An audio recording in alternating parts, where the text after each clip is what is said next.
Now, with all of that out of the way, it is now time for the most important part of our time together today, which is the presentation. Today's webinar is entitled Category Management in Only 30 Days, and it is brought to you by our partners at ProcureAbility. It is my pleasure to introduce the speakers that are with us today. First up, we have Melissa Lamer, who is Manager of Marketing and Communication at ProcureAbility. Melissa oversees web development, thought leadership, social media, conferences, and also manages the design and branding for ProcureAbility. She brings extensive knowledge and experience from her time with large companies in other industries, including fashion, television, real estate, and healthcare. Along with Melissa, we have David Padula, who is a director at ProcureAbility. David focuses on helping clients from Fortune 500 to tech startup environments address both strategic and operational supply chain issues. His areas of expertise are in digital supply chain management, procurement cost savings, and process improvement. We are truly honored to have both of you join us today, and we're all looking forward to what you have to say. So with that, I will hand off the mic and controls to Melissa to kick things off. Hello, everyone, and thank you again so much for joining us for our webinar today. ProcureAbility is a consulting firm that offers tailor-made consulting and staffing procurement solutions to help our clients overcome unique challenges. We focus our attention on three main areas. First, procurement consulting, where we advise our clients on strategy through procurement assessments and transformations, category management, strategic sourcing, and any other variation of supply chain or procurement issues. We also have a procurement talent team where we provide staff augmentation for short or long-term needs, as well as permanent hire placement through recruiting.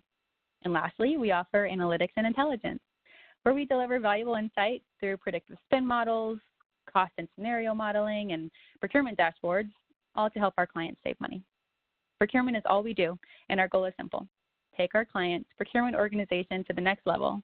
And today, we hope to help you do that with a better understanding of category management. So David, I guess I'll hand it over to you to go ahead and get started. All right, thanks, Melissa, and thanks for everybody that's joining today. Here's the agenda that we're going to be running through. Already touched on a little bit of the ProcureAbility overview. We're then going to dive into what really is category management so that we're all on the same page going forward. How to categorize, Taxonomy 101, because it can get a little complicated, organizational buy-in, training, and how to really become trusted advisors within your department and with external stakeholders. So a little more here on ProcureAbility. This is a snapshot of some of our recent clients. We have worked with over 300 of the Fortune 500, and we are very cross-industry, like Melissa had mentioned. But I'd like to start us off here with really an overview of category management and using, the evolution of procurement over the years as kind of a guide for this. And some of you probably read in the webinar announcement, the concept and methodology of category management was actually first introduced in the late 1980s within the automotive sector and has since been implemented by many procurement organizations around the world. But that being said, like all good things, it took some time to catch on, and it didn't really take off until the early 2000s. And even then, many organizations, especially in the public sectors, are still challenged by how and what to do specifically to implement category management. What should be the first steps and what's really required by procurement to sustain the methodology long-term are common questions that arise. So today we're going to provide a quick overview here of what category management truly is, how to get started, how to determine where the gaps may exist from a knowledge standpoint, and then, as mentioned, how to really set your organization up for category management success within 30 days. So as we go through the timeline here, I'll do a quick overview to really kind of level set. The purchasing stage and the purchasing environment is really when an organization is just about executing orders, reducing costs by negotiating lower supplier profit margins, let's say, kind of a 3 bid into buy scenario, and just vision-wise focusing on the current state. With continuity and metrics, organizations are generally beginning to consolidate their supply base, reduce spend, and the vision is probably 1 to 3 years out. With strategic sourcing, we're really, I guess a lot of organizations do operate in this stage, but it's more focused on increasing value in a category through one or more strategies like consolidating the supply base, reducing spend, or other one-time value adds. But in the strategic sourcing state, you're still leaving a lot of value on the table by not moving into category management. And that is a real structured procurement approach using strong market insight and understanding to inform and deliver business requirements.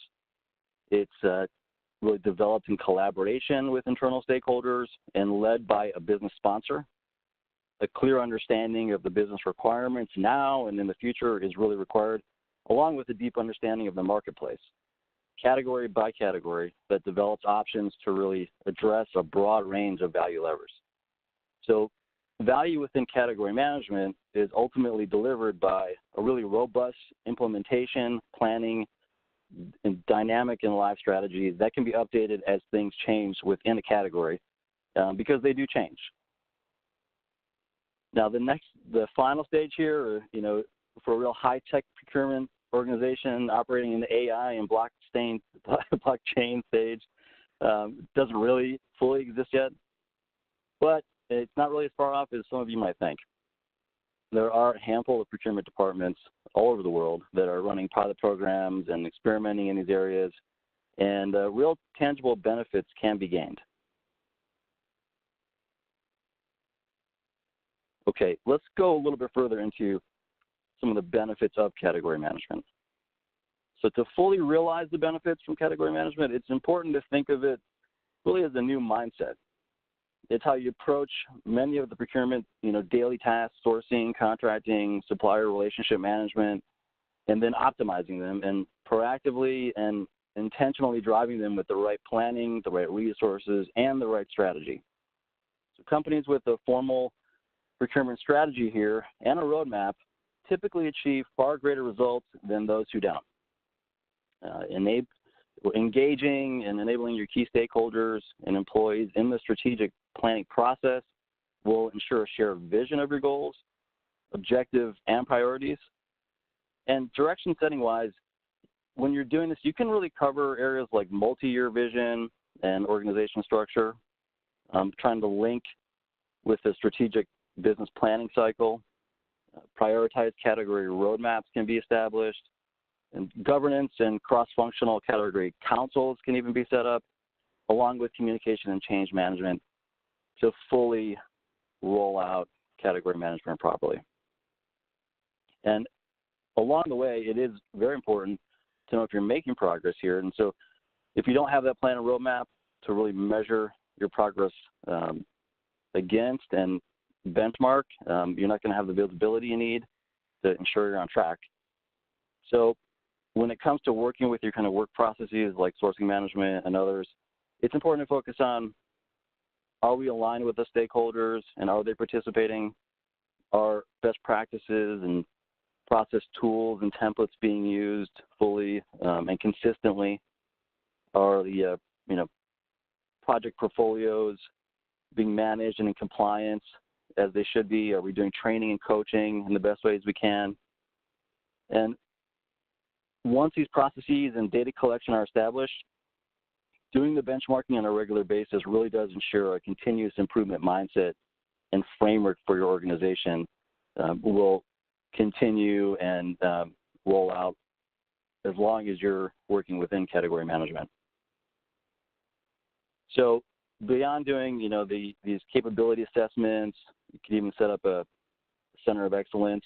I think one of the overarching benefits and goals is that, once you've made these alignments and you've really kind of engaged your workforce in strategic planning and these interesting initiatives, it's one of the best ways to keep a motivated team. You're going to be challenging your folks along the way. You're going to be working with stakeholders, proving your value along the way. And that just has overarching benefits for employee satisfaction and career growth. And it's a really nice side benefit of implementing category management beyond just the cost savings that you could also achieve.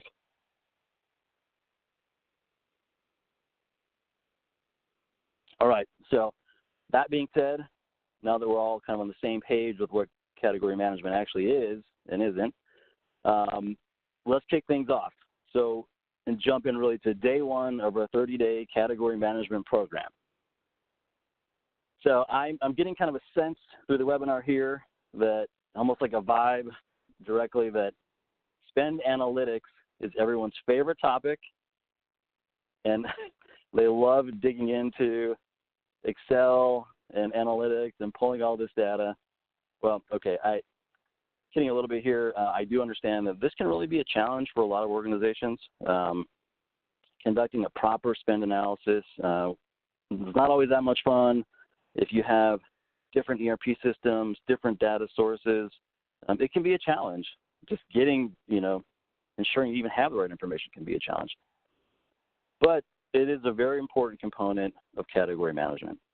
And it really does set the stage for almost everything else.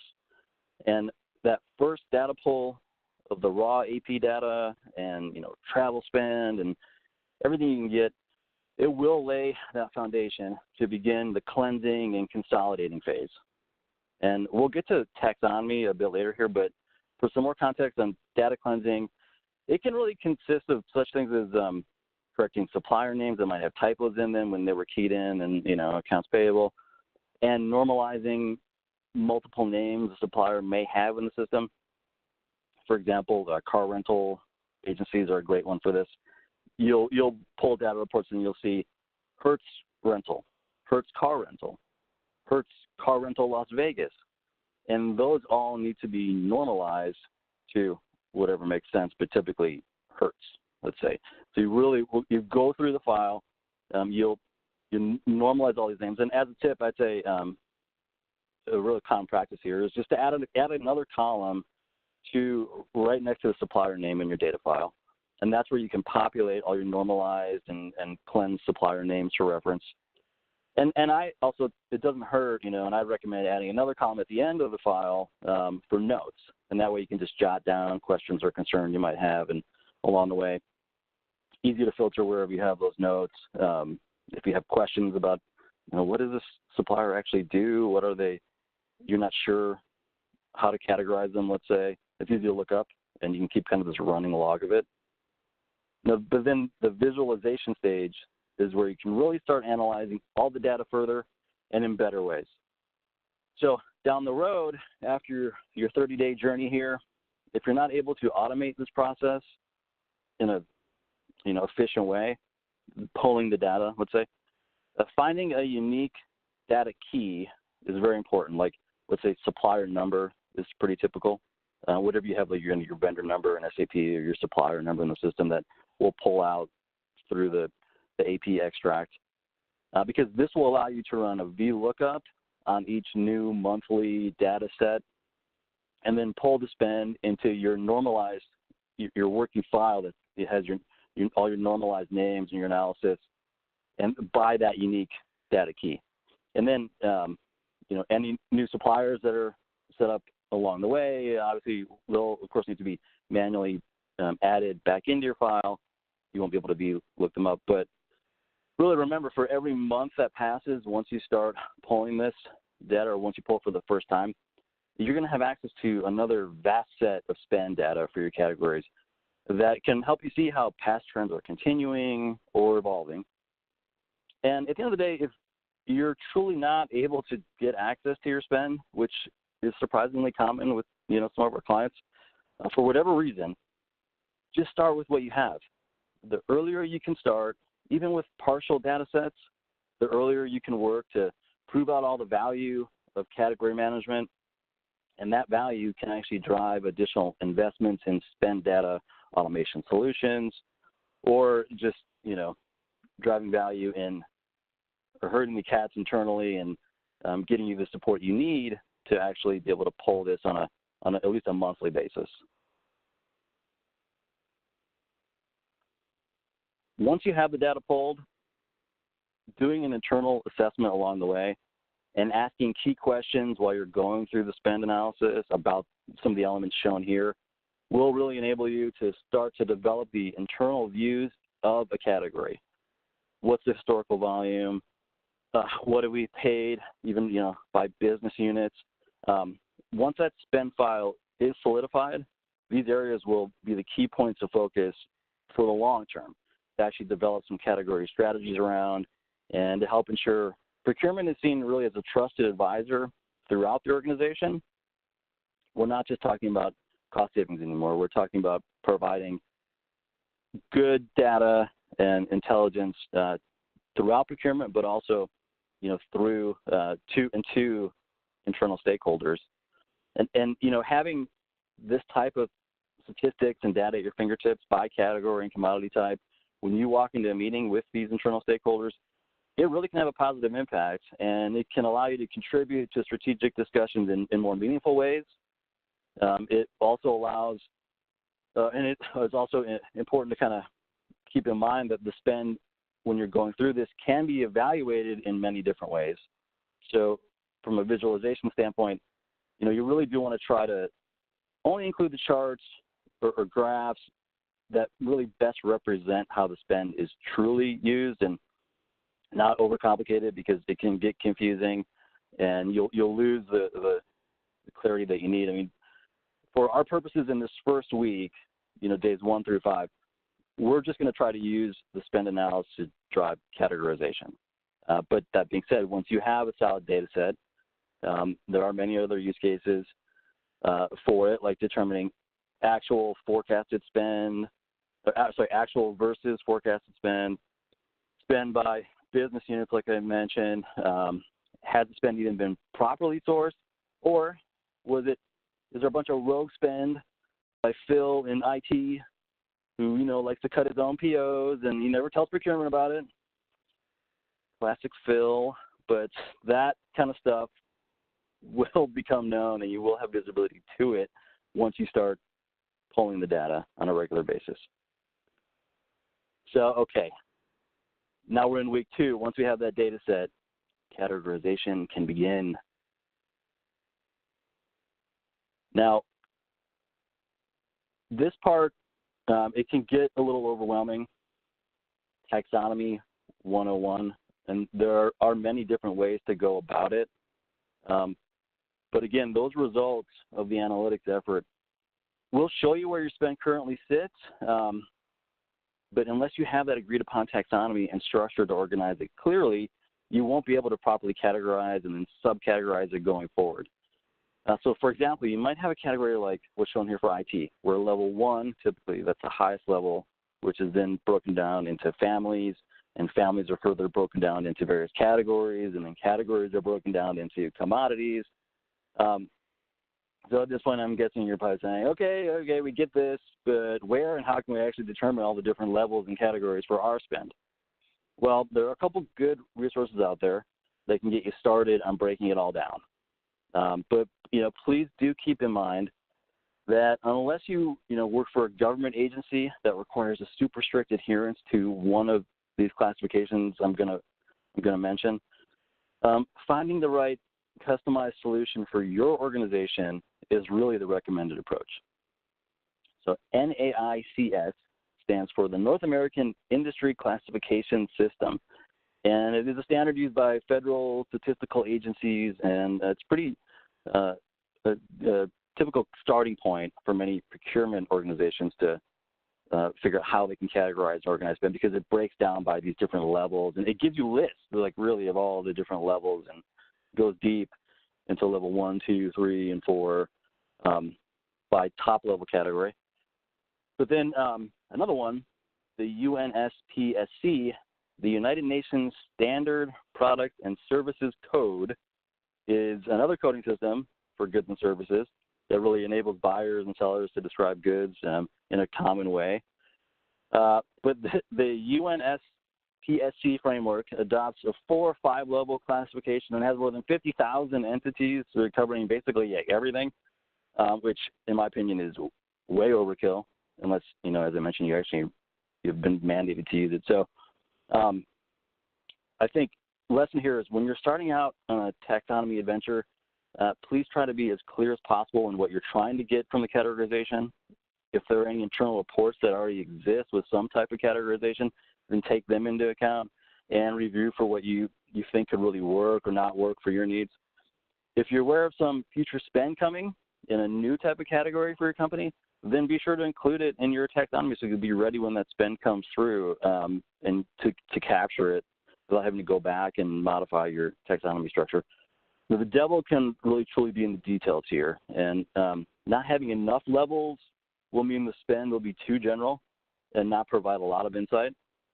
On the other end of the spectrum, if you have too many categories, it's going to be hard to get any real insight either because, for example, do you really feel that you will need to know what types of laptops you're buying? You know, do we need a level 5 here, or can we just go with laptops? Will that be enough? Now, we usually will recommend 10 or less top-level categories if at all possible, like, for example, IT here, marketing, travel, facilities, things like that. So you can still get the big picture of your spend, and then once you've categorized it, you'll be able to drill down and go deeper as needed. The categories that never get used, or, you know, you can create a miscellaneous category because that's just there's gonna be some random miscellaneous spend, but they can end up, the miscellaneous kind of being used as a catch-all. Categories that never get used can kind of, I mean, they'll sit there, they might muddy up your reports a little bit, not that big of a deal. But you want to avoid dumping everything into miscellaneous because it's just, it's not going to give you the clarity of spend that you really should get from category management. Okay, now from an analysis standpoint, doing the category interviews with your internal buyers and key stakeholders will help you validate your category spend that you've been pulling through your spend report and how you're categorizing it, and it will also help you understand your current sourcing practices and down the road even determine where savings, you know, potential opportunities are. But at this stage, within this first week, we want to week 2 here, we want to really just evaluate spend at the highest possible level. And the key questions to ask as you're going through this internally and, you know, within your procurement team and with your internal stakeholders are to describe the process you undertake when sourcing this category.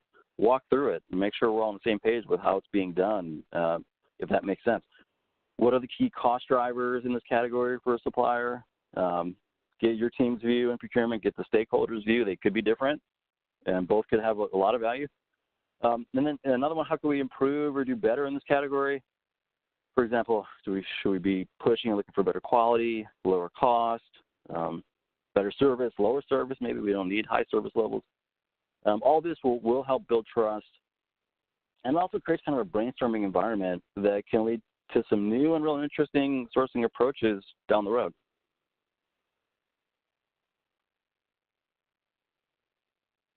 Okay, my favorite time of the webinar, pop quiz time. So you should see a pop-up in the lower right section come up, and I want to know from you guys, what type of taxonomy should you use? Should it be A, the one that the consultants say to use? Should it be B, what works for your organization? Or should it be C, what Mary in accounting says? Because Mary's always right. Please click through and pick the answer choice that you feel is best. All right, ladies and gentlemen, we do have just a few seconds left in that poll, so you should see it in the bottom right-hand corner of your screen. Go ahead and select your answer very quickly. David, while we are waiting for those answers to populate in, what do you think the results might show?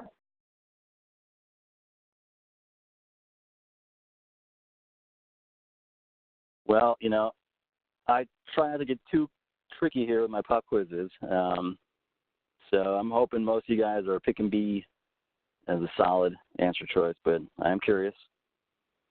How's it look? Do you have any results that have come through? Let's see what they show. We do. You should see them on your screen right now. Yes, 88% of you picked B, the one that works for your organization. 3% are friends of Mary, and 5% are possibly other consultants on the line here that want you to do whatever the consultants say. Okay, thank you for participating. Okay, week 3, roles and responsibilities, day 10 through 15.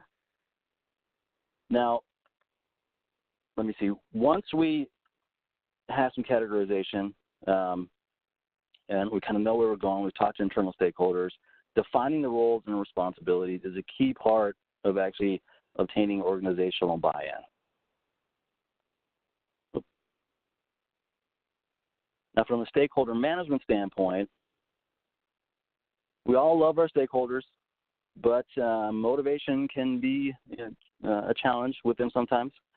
Even the best business cases we present might not motivate the people within the organization to change their behavior, especially when it impacts the way they conduct their daily business, but involving stakeholders whenever possible is the key to producing a robust vision and business case, as well as a realistic implementation plan for your category.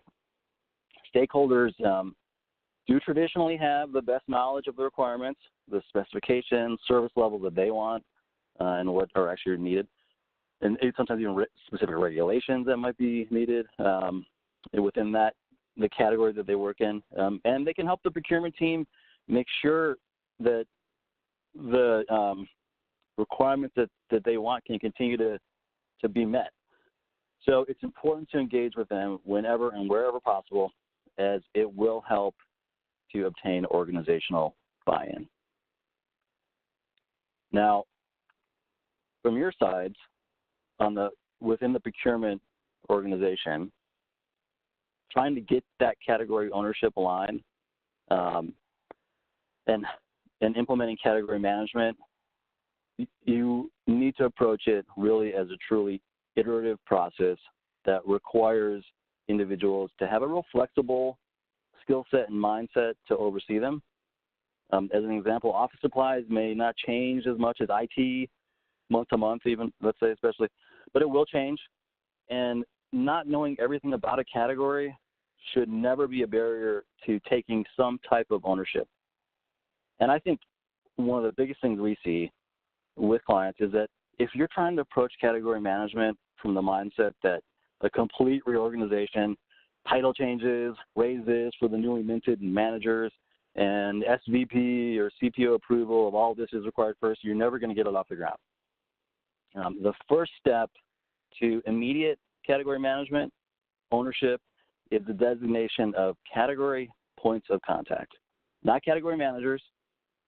The category points of contact, they're not fully managing the category in the start, where, let's say, a title change would be required or warranted. They also may not always be the person who has been doing the category commodity procurement before.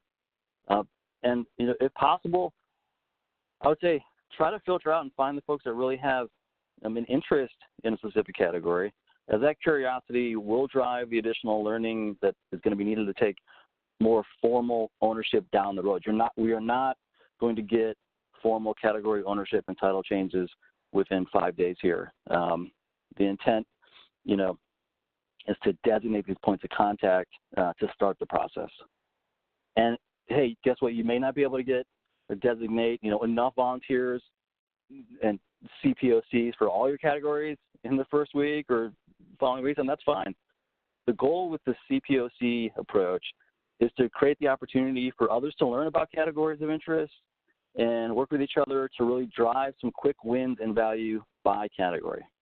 The savings that you'll generate with this approach will really justify the more formal category ownership and eventual potential reorganization that might be needed to properly support category management in the long term.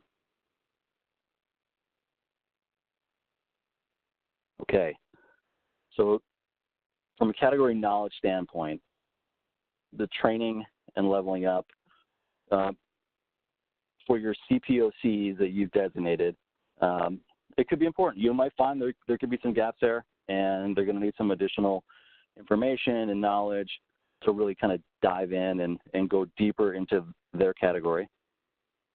Now, market intelligence is a great way to provide that insight. A real deep and robust understanding of the supply base and how the supply market operates is critical to the development of effective category strategy and management. And a market analysis will typically involve gathering and processing critical information and then transforming that information into actionable management intelligence that's needed to effectively support key decision making. Now, these types of reports are a great way, as I mentioned, for your CPOCs to start learning about categories, and especially in ones that they might not have really had any experience with previously. So if decent market intelligence reports don't exist in your organization, or budgets don't allow for them, which is very common, that's okay.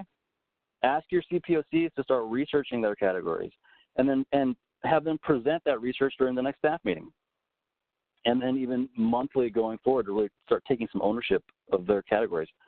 Now at the end of the webinar, we're going to be providing you with some free templates that we've built and that you can hopefully leverage within your organization to, formalize your approach and build out your category strategies to get all this started.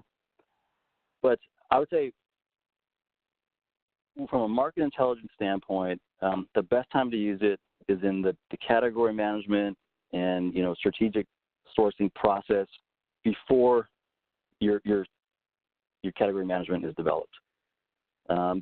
Before kind of strategy reevaluation, give yourself, this is like knowledge and ammunition that you're going to need and want to go in and bring your best to the table with your stakeholders and internally.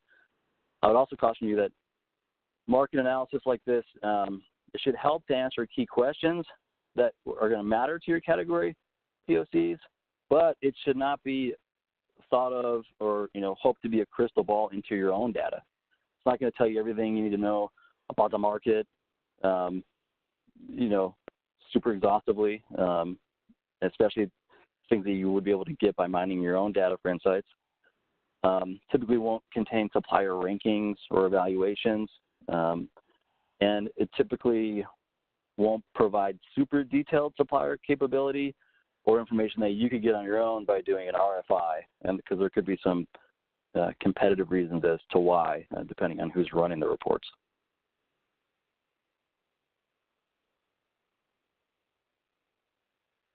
Okay. Another useful tool to help really building out some foundational knowledge here by category is a SWOT analysis. A lot of you are probably familiar with this type of analysis from maybe using it in the past or in school or in other areas like marketing, let's say, but we can use it here from both an internal or even a supplier's perspective. It can be carried out for a product, place, or industry, and really involves specifying the objective of the business direction or project, and then identifying the internal and external factors that are favorable and unfavorable to achieving that objective. So in our case, the objective is generally to maximize the value delivered by the target category. So this internal view kind of looks at your strengths and weaknesses for the target category. The external view looks at opportunities and threats for you and to the target category, and it will help you kind of really determine the extent to which the dynamics from the internal and external environments will impact your supply chain and your procurement decisions. Some examples, strengths are, okay, we're the largest consumer of a certain product or service. We are financially sound. We are the technological leader, and suppliers want to work with us. Example weaknesses, for example, could be we're a small consumer of a certain item. We are viewed as a threat to a supplier, actually. We are going to be struggling financially. And so suppliers are going to take that into account when you're negotiating with them. And you use a tool like this to help set your strategy and ensure that you're focused in the right areas to give yourself an advantage along the way. Okay, it's my favorite time again. Pop quiz time. I'm hoping we get the same type of participation as last time. The pop quiz, what is the objective of a category SWOT analysis? A, impress your friends in marketing. B, to stress about the threats. There's so many threats. Or C, maximize the value delivered. Or D, minimize the value delivered.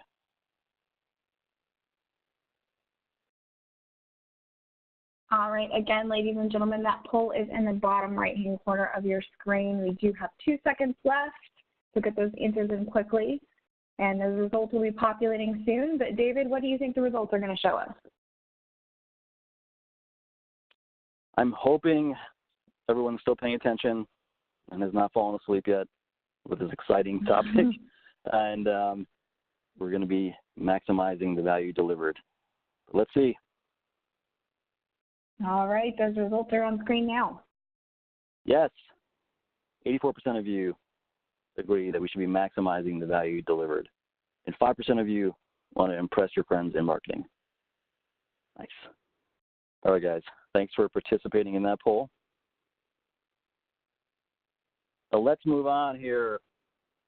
Our final week, stakeholders will be loving procurement.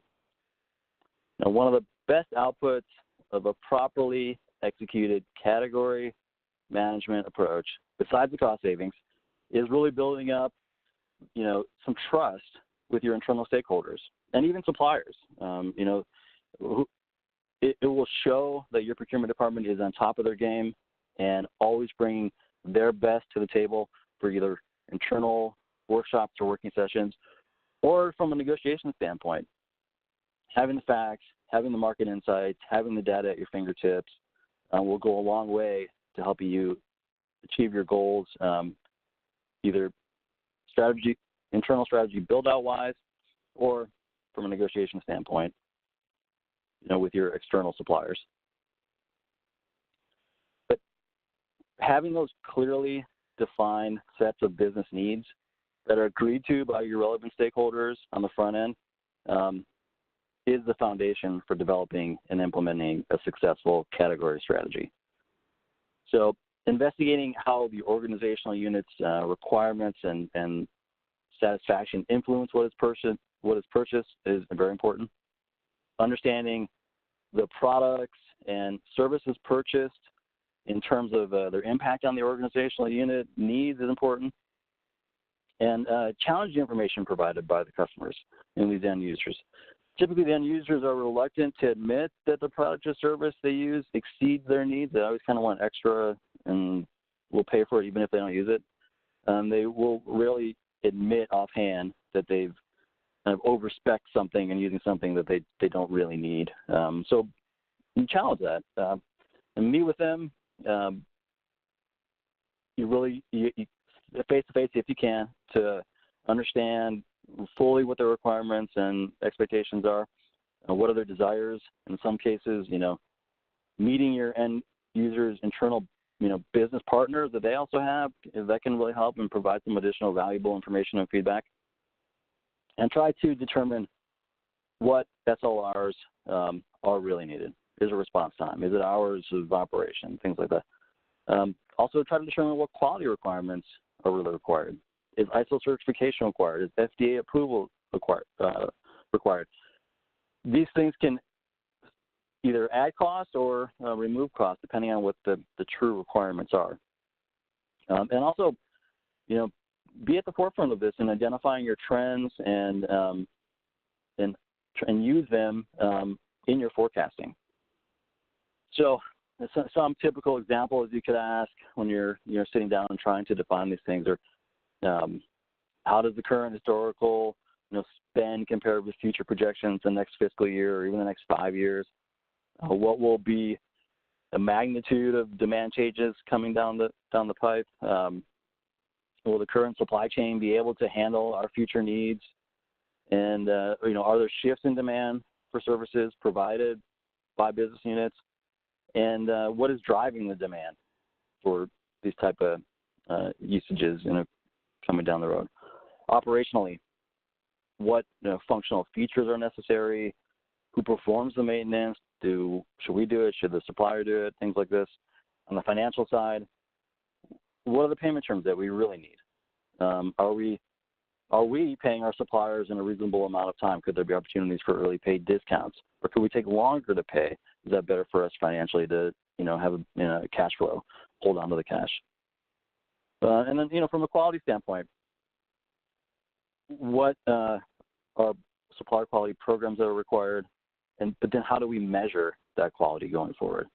What are our current inspection procedures? Or can some of the work that we're doing within inspecting be transferred back to the supplier, things like this?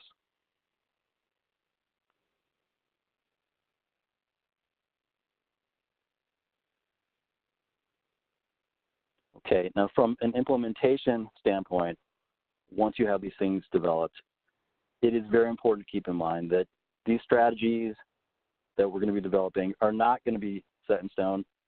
And while we're implementing them, you need to really think through what's shown here on the slide to help ensure that you're staying on track. Products and services, they change, prices go down, suppliers go away. The strategy needs to be refreshed periodically and follow certain kind of trigger points to have you go back in and look at the strategy and figure out what you want to do with the category going forward. But that being said, the team should also formally revisit and assess the strategy at specific times to really ensure that it's still viable and represents an optimal risk to value proposition. As an example, some potential triggers to revisit the strategy could be you're getting some intelligence that there's going to be a change in market indices. Pricing might go up, pricing might go down. Those pricing triggers that you're monitoring, the leading or lagging indicators are in flux. But also just something as simple as an upcoming contract expiration within the next year. That's a great trigger that says, okay, we need to jump back in and look at this category or contract expiring. Do we want to put it out to bid? Do we just want to renew? Do we want to sole source this and keep it with the incumbent supplier? Those moments and those triggers will help drive the category strategy and how you manage the categories going forward.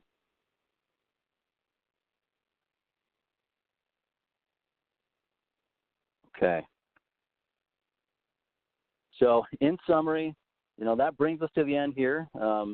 And I would like to thank everybody for sticking with us through this webinar, and I truly hope it's been of some value. From kicking things off with spend analytics, everyone's favorite topic, to choosing the taxonomy that really works for you, setting the stage for growth along the way, getting that organizational buy-in, so you can roll out, something more formal, building up that trust with your internal stakeholders and even with suppliers. That's going to allow you to set that stage for the full-blown category management structure. But I hope we've shown here today that it can actually truly start in just bite-sized chunks, week by week. In your organization, it might be a challenging environment where, let's say procurement is not looked upon as a trusted advisor yet, but getting those quick wins by category with stakeholder involvement and honestly, whatever category you're able to just get the spend data from and start churning through, that is going to provide the value for expansion of this throughout your organization, win by win.